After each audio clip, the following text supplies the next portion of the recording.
This Mazda 3 with the 2.2 Skyactiv diesel engine came with the infamous low oil pressure warning light on the dashboard. It had all the relevant fault codes such as the P06DE, P05FF and the P0524 fault codes, as the owner already told me. However, it has a little bit of an interesting story, so let me tell you about it.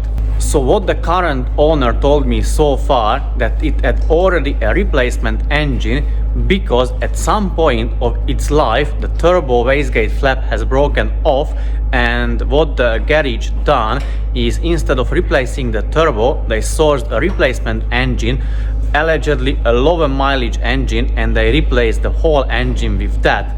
However, shortly after that the replacement engine was fitted, it thrown a check engine light related to carbon buildup. So basically it got decarbonized or carbon cleaned. After that, an oil pressure warning light came. So basically the previous owner, he done himself the camshaft replacement, the oil strainer replacement. I believe he has replaced the timing chain kit as well, but we're going to check that because the current owner sent me like a list what has been done to the car. And unfortunately, after all of this, around 6 months later, the driver selected the wrong gear and over revved the engine, and according what I've been sent or been told, that it made a rod knock noise or a knocking noise coming from the bottom of the engine. And what happened, basically the previous owner then sold it to a trader, and that's how the current customer, the current client, has the car, or how he bought it. So basically the dealer done something. He's not entirely sure what has been done to the car, if it had another replacement engine or they fixed the issue. So basically that's what we are going to try to guess. Unfortunately, I have to say guess, because obviously we can only tell 100%. Let's say if we removed the engine, or at least opened up the engine and see it for ourselves what has been done to it. So as I said, it developed the oil pressure problem again. So that's what we are going to investigate today, why it has it and how to solve it, or what is causing it obviously, and then how to solve it. We are going to check a couple things under the bonnet just to verify what has been done to the car. So basically I've been told that around 20,000 miles ago it has been sold to that trader, and then he's done some sort of work to it. Basically we can see that the valve cover has been removed because it's not the original silicone sealant underneath it anymore, and also can see that one injector bracket is in a different color, so that is basically brand new. And if you have a look at the studs underneath the nuts, they are shiny. So the studs and the bracket has been replaced, and I can also see that the injector bracket number 1 has been tried to be repaired, because you can see it was probably welded together and then grounded down. Why? Because if you noticed, all of them are over tightened, and the current owner told me that 2 of the brackets broke, I believe. So one has been repaired and the other one has been replaced. But if you have a look at it, the studs, they are at angle, like a V shape if you will. So basically they are over tightened right now as well. So incorrect tightening procedure and specifications were used. Apart from that, I can't really see anything else. I mean, anything bad or something that does not belong there. I have already checked the oil level, and the oil level is correct. I can see that the ECU bolts, the security bolts, are replaced, which tells me that ECU was removed. So usually people remove the ECU or put it aside in order to remove the engine. Also you can see the bracket is cut here, so yes, very likely the engine was replaced obviously in the first place, which has to be done according what the current owner told us, and we're still going to investigate what has happened to that engine after that it was over revved, because it has low oil pressure. But don't worry guys, we're going to check that as well later in a video on the scan tool to confirm what is the oil pressure on this engine at the moment. In the next step, we raise the car on the ramp and see the sump. What we can notice, as you can tell from the video, the silicone is black. What that means is they replaced or removed the sump and resealed it obviously and used a different silicone sealant, which is not a problem at all. It only tells us that the sump has been previously removed and there is like a slight leak if you can see it on the video.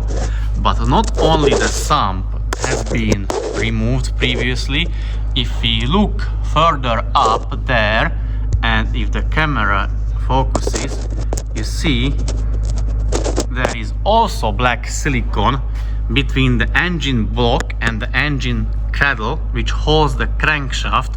So I'm going to explain that, why it is very important. After we have done the visual inspection, in the next step we are going to check for fault codes and the live data.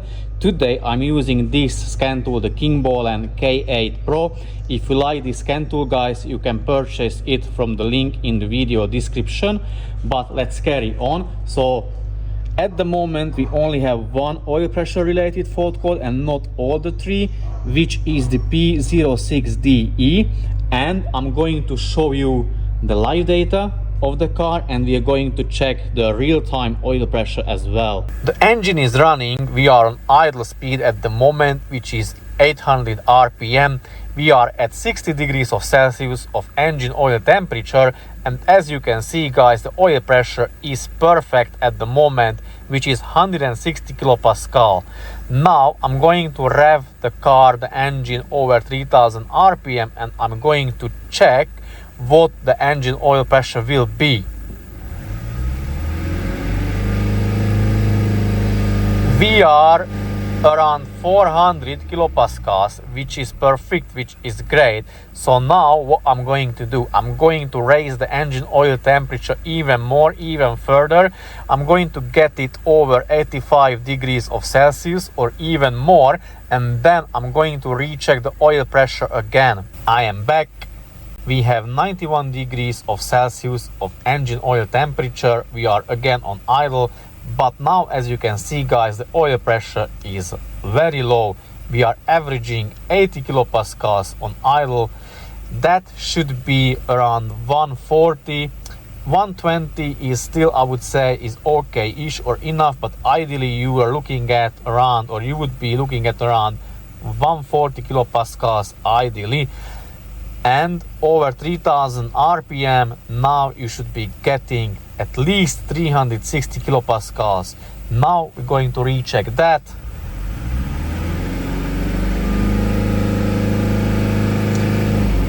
We are nearly there. We are slightly less, but it is important. So we were getting 330, 340 kilopascals, which is not enough, unfortunately. So this oil pressure is unfortunately very, very low. So we have seen the fault codes so far, the oil pressure so far, and also we've done the visual inspection. Why are these things important to us? The most important one is that the fact that we know that the engine was split in half, so we can guess what sort of damage it had and also what sort of repair they may have done to the engine. So basically, very likely either the rod bearings or the main bearings were bad, damaged, and that's why we don't know if it was only the rod bearing or only the main bearing or both of them, and we do not know obviously if they were spun or just knocking or making the knocking noise. We don't know that, neither the current owner knows that, but what we've seen that they split the engine, so they removed the engine, they split it in half. It tells us they touched the crankshaft.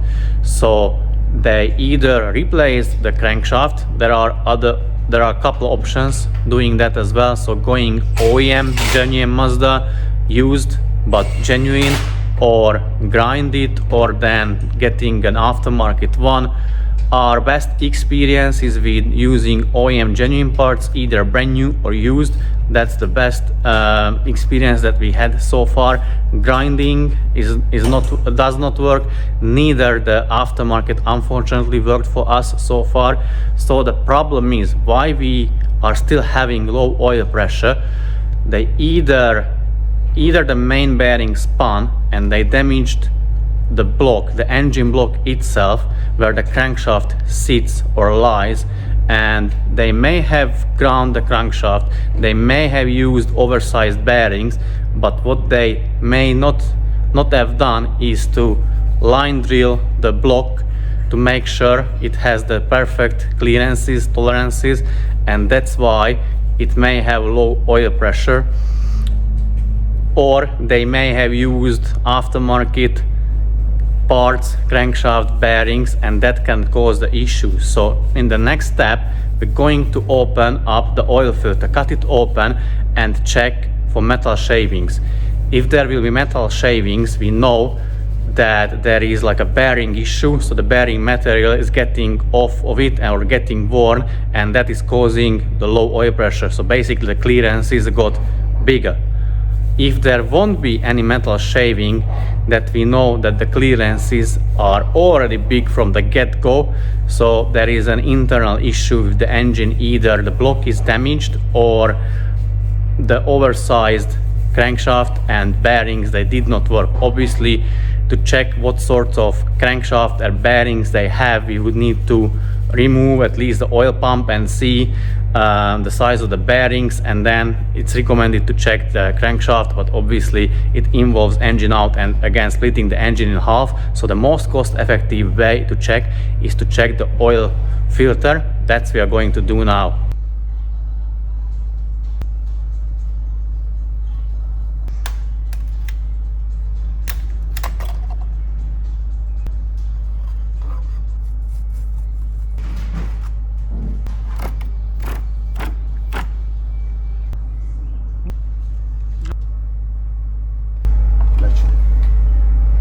Now that we have seen the oil filter, I must say that it is not looking good. Basically, the oil filter was clean, was free of any metal shaving. It had very little, like maybe 1 or 2 little dots or parts of metal shaving, but that is nothing, absolutely nothing. So what it tells us is that very likely the bearing clearances, they are too big, and that's where the oil pressure is escaping. We can still drop the sump to confirm, because if we drop the sump and have a look at the oil strainer for blockage, let's say if it is blocked or not. If it is blocked, then yes, that can be the reason why it is getting oil pressure problem at the moment.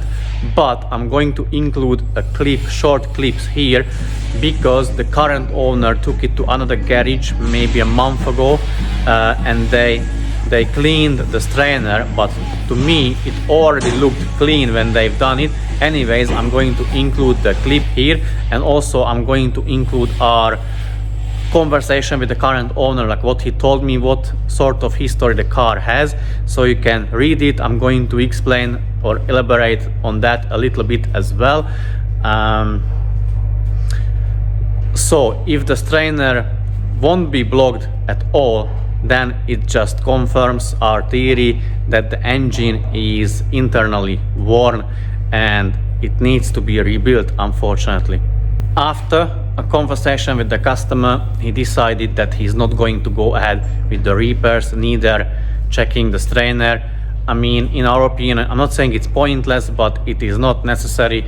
Pretty much the strainer will be clean, because probably you could have seen that from the short clips I included. It was already clean when they cleaned it. So unfortunately the engine is worn internally. Fair play to the owner, we can fully understand it. Obviously engine rebuild involves like a lot of cost, like it won't be cheap, definitely.